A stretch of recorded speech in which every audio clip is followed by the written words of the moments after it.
अस्सलाम वालेकुम वरहमतुल्लाहि वबरकातुहू। मैं हूं मोहम्मद जाहिद महमूद और आप देख रहे हैं मेरा YouTube channel physical education with Zahid. Dear student, today we discuss about the importance of fitness chart.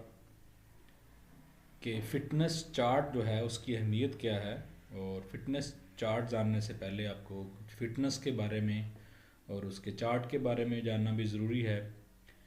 Physical fitness से मुराद ये है कि आप अपने रूटीन मैटर्स जो हैं उनको विदाउट एनी टायरिंग अगर आप सर अंजाम दे रहे हैं तो इट मीन्स आप फिज़िकली फ़िट हैं। आपके तमाम बॉडी सिस्टम जो कि तकरीबन 11 बड़े सिस्टम्स हैं वो इफ़ेक्टिवली और एफिशिएंटली काम कर रहे हैं। You are physical fit. और कोई टास्क मुकम्मल करने के बाद आपको कोई और टास्क दिया जाए तो विदाउट टायरिंग अगर आप उसको सर अंजाम देते हैं तो आप फिज़िकली फ़िट हैं। इसमें बहुत ज़्यादा मोटा होना, बहुत ज़्यादा पतला होना मायने नहीं रखता, बल्कि आपकी फ़िज़िकल फ़िटनेस है। अब फिटनेस में हम कंपोनेंट्स ऑफ फिटनेस है जिनको हम ऑलरेडी पढ़ चुके हैं, उनके ज़रिए से भी हम किसी की फ़िटनेस को जज कर सकते हैं। लेकिन जब कभी आप कोई स्ट्रेंथ ट्रेनिंग, एंड्योरेंस ट्रेनिंग वगैरह कर रहे हो तो उस दौरान आपको जो आपका फ़िटनेस चार्ट है उसको देखना ज़रूरी है, ताकि आप अपना अपना लाया अमल तरतीब दे सकें। इस एंड पे जाके मैं आपको कोशिश करूँगा वीडियो के कि आपको वो फिटनेस चार्ट भी थोड़ा सा मुलाहजा फरमाऊँ ताकि आप आसानी से जज कर सकें। अच्छा, इसका सबसे पहला फ़ायदा तो ये है गोल सेटिंग एंड प्लानिंग, कि आप अपना गोल क्या है आपका। ज़ाहिर सी बात है, हम बात कर रहे हैं फ़िज़िकल फ़िटनेस की, तो सबसे बड़ा गोल ही फ़िज़िकल फ़िटनेस है कि आप अपने आप को जिस्मानी तौर पर बिल्कुल फ़िट रखना चाह रहे हैं। तो इसलिए आपको अपना गोल सेट करने में बड़ी आसानी रहेगी जब आप उस चार्ट को देखेंगे कि आप आपने कौन सी एक्सरसाइज, उसके कितने सेट लगाने हैं, उसकी कितनी रेपिटेशन करनी है। तो फिर उस चार्ट को देखकर बड़ी आसानी से आप अपना वर्कआउट जो तरतीब दे सकते हैं। और दूसरा ये प्लानिंग, कि हमेशा प्लानिंग के बारे में ये कहा जाता है कि if you have plan well you will done half of your work. कि अगर आपने अपनी प्लानिंग अच्छी कर ली तो इसका मतलब है कि आपने अपना आधा काम कर लिया। तो जब हम चार्ट को देखकर अपना गोल भी सेट करेंगे और फिर अपनी आगे की नेक्स्ट प्लानिंग स्ट्रेटजीज टेक्निक्स जो हमने अडाप्ट करनी है उनको भी देखेंगे। ट्रैकिंग प्रोग्रेस दूसरा काम ये चार्ट करता है कि इससे आप अपनी कर रहे हैं तो ठीक है, सेल्फ की कर सकते हैं। अगर आप फिटनेस ट्रेनर हैं तो फिर आप अपने ट्रेनिंग की जो फिटनेस है उसको ट्रैक कर सकते हैं कि वो आया कि उसका फिटनेस के मेयार को पूरा उतर रहा है, जो उसकी रिक्वायर पोजीशन है, परफॉर्मेंस है जिस पर उसने पहुंचना आया कि उस तक पहुंच रहा है या नहीं पहुंच रहा। कस्टमाइजेशन एंड एडेप्टेबिलिटी, तो अगर आप फिटनेस को ट्रैक करते हैं उसके मुताबिक फिर उसको आप कस्टमाइज़ कर लेते हैं या किसी भी काम को अडेप्ट कर लेते हैं। तो यानी उसमें जहाँ कहीं भी कमी कोताही की गुंजाइश होती है, किसी चीज़ को कम करना, किसी को बढ़ाना, ट्रेनिंग प्रोग्राम कह सकते हैं, ट्रेनिंग का ड्यूरेशन कह सकते हैं, ट्रेनिंग के सेट्स, रेपिटेशंस, इन सब चीज़ों को आप अपने गोल के मुताबिक और परफॉर्मेंस के मुताबिक कम या ज़्यादा कर सकेंगे जब आप फिटनेस चार्ट का मुलाहजा करेंगे। टाइम मैनेजमेंट, ज़ाहिर सी बात है, जब आप ट्रेनिंग करते हैं, स्ट्रेंथ ट्रेनिंग है या एंड्योरेंस ट्रेनिंग है, तो उसमें टाइम बहुत मैटर करता है। ज़ाहिर सी बात है, एंड्योरेंस ट्रेनिंग है ही लंबे अरसे के लिए, तो टाइम तो यहाँ यहाँ मरकज़ी हैसियत रखता है।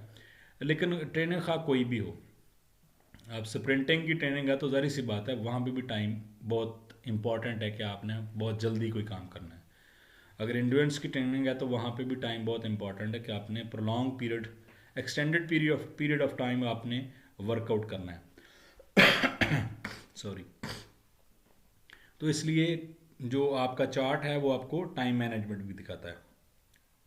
वैरायटी एंड बैलेंस वर्कआउट, अब वैरायटी ये है कि एक्सरसाइज के दौरान एक्सरसाइज की जो डिफरेंट, मतलब कह लें कि स्ट्रेंथ के लिए हम डिफरेंट एक्सरसाइज करवा सकते हैं। पुशअप हो सकते हैं, पुल अप हो सकते हैं, चिन अप हो सकते हैं, मतलब बहुत सारी एक्सरसाइज। तो किसी एक ही एक्सरसाइज को अगर हम अपने ट्रेनिंग को देंगे, वो बार बार एक्सरसाइज को वही एक्सरसाइज वो करेगा, तो उससे वो बेजार हो जाएगा, वो उस मतलब उसके लिए कोई वैरायटी नहीं होगी। नई सी नई चेंज जो लाने के लिए हमें अपने चार्ट का मुलाजा करना पड़ता है और अपना एक हम बैलेंस वर्कआउट लेते हैं। मोटिवेशन एंड अकाउंटेबिलिटी, अब ये दोनों चीज़ें इसमें आ गई। मोटिवेशन तो ये है कि जब आप अच्छा काम कर रहे हैं, मतलब कि आपकी परफॉर्मेंस जो है वो बहुत बेहतर आ रही है, तो वो चीज़ चार्ट को देखकर आपको क्या लगेगा, आपको मोटिवेशन मिलेगा कि आई कैन डू एवरीथिंग, कि मैं सब कुछ कर सकता हूँ। यानी मैंने अगर इतनी परफॉर्मेंस दे दी है अपना, तो इससे ज़्यादा भी मैं दे सकता हूँ, जो अपना गोल है वो मैं अचीव कर सकता हूँ। अब दूसरी बात आ जाए अकाउंटेबिलिटी। अकाउंटेबिलिटी यही है कि अगर आप उस म्यार को नहीं पूरा पहुंच सके, तो फिर आप खुद को अकाउंटेबल समझते हैं। फिर अकाउंटेबल बनाने के लिए आप क्या करते हैं कि उसमें जो एक्सरसाइज का टाइम है, ड्यूरेशन है, सेट्स हैं, वेट है, इन सारी चीज़ों को आप इंक्रीज़ करेंगे ताकि आप अपना जो मतलूबा गोल है उस तक आप पहुंच सकें। रिस्क मैनेजमेंट है। रिस्क मैनेजमेंट यही है कि उस दौरान कोई बर्नआउट हो जाता है, कोई इस तरह की कोई चीज़ हो जाती है, तो उसको आप मैनेज कर सकें। अब बर्नआउट क्या है? स्पोर्ट्स की ज़ुबान में जब किसी खिलाड़ी की परफॉर्मेंस में अचानक से डिक्लाइन आ जाता है तो उसको हम बर्नआउट बोलते हैं। तो अगर कोई इस तरह का इशू आ जाता है तो फिर हम यानी कि उस चार्ट का मुलाजा करते हैं कि ये परफॉर्मेंस मैं इस लेवल तक पहुंच गया हूँ। अगर किसी वजह से थोड़ी बहुत कमी कोताही भी होगी तो इंशाल्लाह नेक्स्ट सेशन के अंदर, नेक्स्ट वीक के अंदर मैं इस कमी को पूरा कर लूँगा। हेल्थ मॉनिटरिंग, ज़ाहिर सी बात है, टोटल जो जितनी भी फिज़िकल फिटनेस है, खा वो फिज़िकल फिटनेस हो, मेंटल वेल बीइंग हो, आपकी सोशो इकोनॉमिक वेल बीइंग हो, साइकोलॉजिकल वेल बीइंग हो, ये तमाम की तमाम चीज़ें जो हैं आपकी हेल्थ के ऊपर बहुत असर डालती हैं। इसी की बेस पे ही तो हेल्थ है। तो हम अपनी हेल्थ को भी मॉनिटर कर रहे थे साथ साथ, कहीं के किसी चीज़ की ज़्यादती या कमी की वजह से आया हमारी हेल्थ तो डिस्टर्ब नहीं हो रही। तो इससे चार्ट से जो हम परफॉर्मेंस लेते हैं उससे हमें इस बारे में बहुत सी मालूमात मिल जाती हैं कि यही समझ लें कि हम अपनी हेल्थ को मॉनिटर कर रहे होते हैं, अपनी हेल्थ को देख रहे होते हैं। Educational tools, fitness chart can save educational tools by providing information on proper form, techniques, benefits of different exercises. Individuals can learn more about their body and how to optimize their fitness routine. तो यानी एक educational tool के तौर पर भी हमें अपनी body के बारे में मालूमात मिलती है, हमें पता चलता है कि हमारी बॉडी कैसी है, हम इसमें फिटनेस को बेहतर करने के लिए क्या कुछ कर सकते हैं। कंसिस्टेंसी एंड हैबिट फॉर्मेशन, अब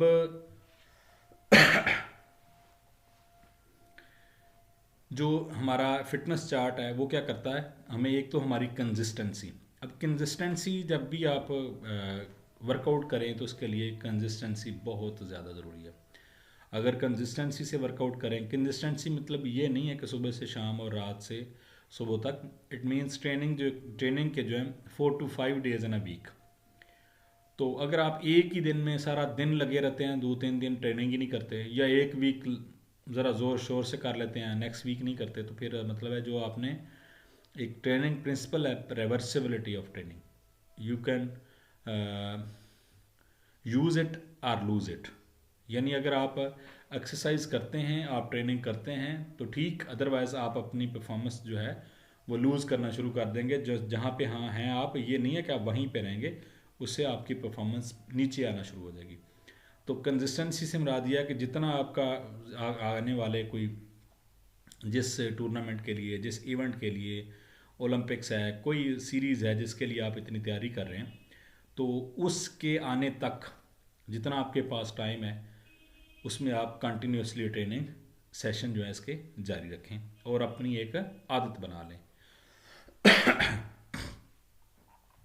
उसके साथ stress reduction and mental well being मैं पहले बात कर चुका हूँ, और उसके साथ साथ यानी कि स्ट्रेस अपना कम करना, या जैसी बात है फिज़िकल एक्सरसाइज अगर आप करते हैं तो आपके बॉडी सिस्टम बेहतर तरीके से काम करते हैं, आपके हार्मोन्स प्रॉपर खारिज होते हैं जो केवल कि आपकी सेहत को बेहतर बनाते हैं, आपका मूड बेहतर होता है, ठीक है।